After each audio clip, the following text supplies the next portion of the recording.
Good morning, students. Today, in marketing management, in the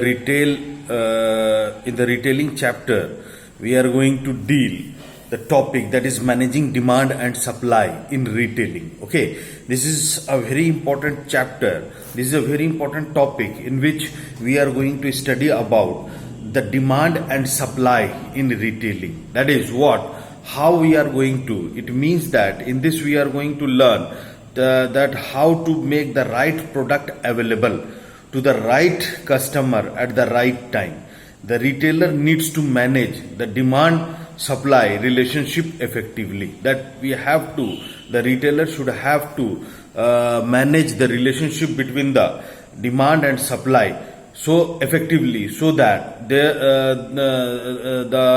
products should be available at right quantity to the right customers and at the right time. Okay, so in this regard we can say that the retailer is assured of success if he provides the right product at the right place at the right time to the right customers. Okay, though this sounds simple, advancements in information technology have not completely enabled even the biggest retailers to achieve this goal thus far. Okay, many retailers often collect a lot of information about sales, customer profiles, buying habits, inventory status, etc., which unfortunately is not put to good use. Some retailers cannot yet understand the use of sophisticated IT advancements and its possible impact on their bottom lines. Customers are often at the receiving end of mismanagement of the retailers. Okay, so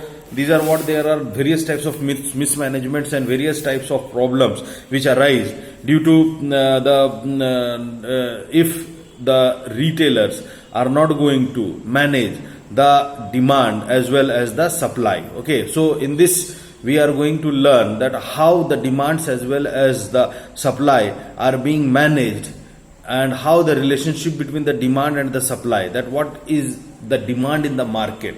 So the retailer should have to analyze those demand also, and accordingly they get the supplier from the supplies from the manufacturing units. Okay, so supplies from the supplier or manufacturing unit, so that the gap should be maintained. So to maintain that particular gap, the thing which is known, that is known as what, here we are going to study about those things which is known as what, supply, managing demand and supply in retailing. Okay, this is being managed on the basis of four elements or four techniques, that is forecasting, supply chain speed, inventory planning and available data. Okay, the first one is what? Forecasting. As we know that forecasting is very important for retailers to update their forecasts based on early sales data. Okay,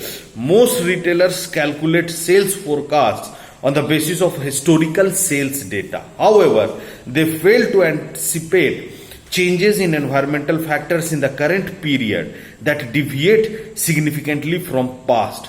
For instance, a downturn in the economy may reduce overall sales or sales of some items for the retailer, which is unaccounted for in the forecasting method. Also, most forecasting methods are more accurate for those products that have longer life cycles. Okay, for products such as fashion, books and music, which have a very short life cycle of a few months, such forecasting methods are usually faulty. Therefore, companies need to track early sales in the forecasted period, which can be used as an indicator to predict further sales in the same period. For instance, sales for the first few days can be detected for signs of deviation from forecasts to estimate the amount of correction needed. Factors causing major deviations can be analyzed, and necessary changes in future order can be made to avoid unsold items or prevent stock out situations. Okay, so this is what the importance of forecasting. As we know that it is also important to ascertain and admit discrepancy between the forecasted value and the actual sales and the reason why they occur. Okay, so we have to find out that also. Most retailers only track the margin of errors, not finding out where causes for such deviations lay. Okay, the effort should be to base the forecast on as late a sales data as possible. The best forecast for tomorrow will be today's sales, because not many variables would be significantly different between these time periods. With technologies are available, it is possible to get such data and analyze them. Most manufacturers test the acceptance level of their products on a limited basis before launching them on a larger scale. However, even if such testing reveals the unacceptability of a product it is introduced, since it is hard for manufacturers to accept that their good products may not be required by their target markets.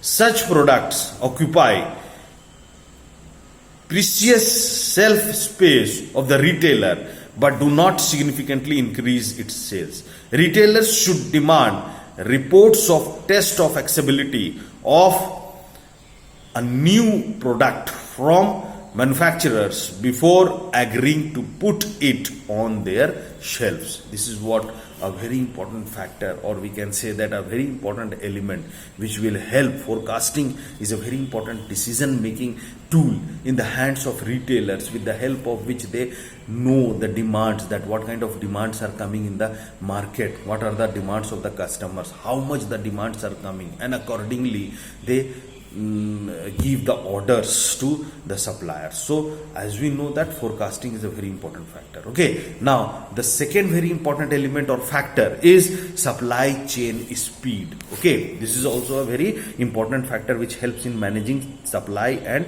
demand and supply in retailing, that is supply chain speed. Okay, so if we talk about this, so we know that tracking early sales is not enough. If we are going to track the sales, early sales, with the help of forecasting, that is not going to do more help to us. It is important to make changes in products ordered on the basis of such data, where we are going to make the changes in the products order also.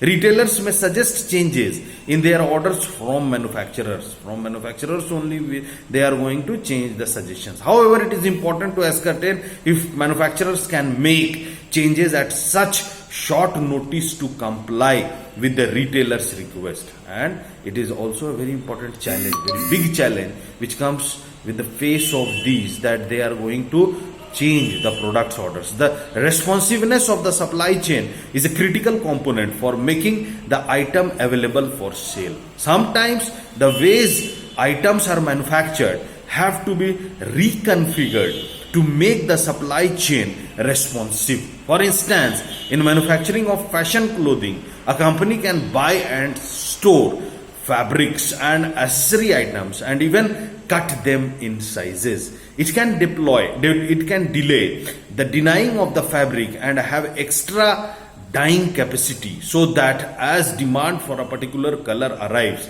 it can be supplied soon. Exactly, this is a very important point. In products where modular designing prevails, it is possible for manufacturers to keep inventory of components and assemble them in the required configuration when the order arrives. The whole idea is to deploy performing those processes which result in attributes functions whose desirability is unpredictable now and which will be known with the onset of the selling season. Okay, so this is what the supply chain speed, that we have to maintain the supply chain speed. The other very important factor which helps in managing the demand and supply in retailing, that is inventory planning. Okay, as we know, inventory is related to what? Stocks. stocks in the godowns, that is known as what? Inventory. So here we are going to plan the inventory. With the help of planning of inventory, we come to know that how much products are being left, how much products are available with us in the godowns, and how much we have to give the orders with respect to the demands on the basis of forecasting, and as well as we come to know that how much inventory would be assorted with respect to the supply chain speed. Okay, so here we are going to know that inventory planning, that how we are going to do the inventory planning. Okay, so as we know that most retailers do not have a system to track the losses due to stockouts. Okay, if they are having, if suppose the customers come to our retail outlet and we don't have the products available at that moment because the products has been sold out, so that is what, due to stockouts, due to less number of stocks available in our retail outlets, what kind of losses which we create in the mind of the customers, that is not being tracked by the retailers. Okay, if a retailer knows when an item went out of stock, the next time he will order a larger amount, or at least will take care to ensure that it does not happen in the next time period. They are not going to track that. The most important variable to consider in deciding how of much of an item to keep in stock is the variance in demand from one time period to another. The larger the variance in demand, the larger should be the safety stock that should be kept for that item to prevent a stock out when there is an upsurge in demand. For those items whose demand does not vary from one time period to the next, the retailer need not have any extra or safety stock. Most retailers keep extra inventory for those items whose average sales are higher, and not for those items whose average sales are lower but variance in demand is higher. Okay, the only variable to be considered in deciding upon a safety stock or extra stock over and above the average demand is the variance in demand between time periods.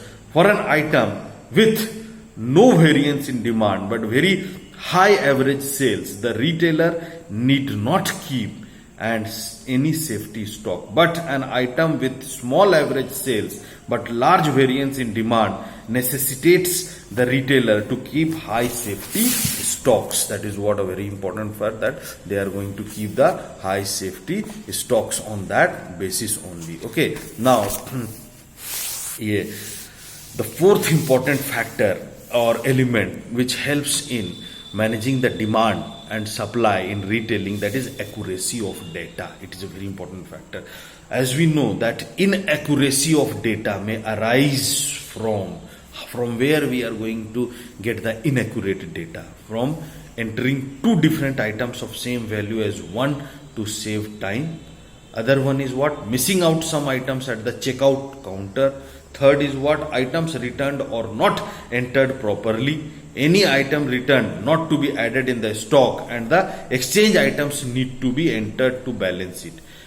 And the fourth one is what? Variants are not accounted for properly. Exactly. These are what the things which occurs in the retail outlets, on the basis of which inaccuracy of data will be generated. So these, if we talk about these things, then these inaccuracies results in emergence of inaccurate sales data of individual items, and when forecasting is based on these data, further efforts results in ordered quantity. Okay, there is discrepancy between the number of items appearing on the stock list and number of items actually available in the retail store. This may result in delayed order of certain items and over ordering of others, which ultimately may result in a stock out or overstocking. Therefore, a retailer should ensure that entry of data of transactions is done accurately. Okay, so this is also a very important factor where the data, we are going to get the information of the data in a very accurate base. Okay students, so today we have learned a very important topic in the field of retailing, that how we are going to maintain or manage the demand and supply, ठीक है, in the retail outlets. Okay, thank you to all of you.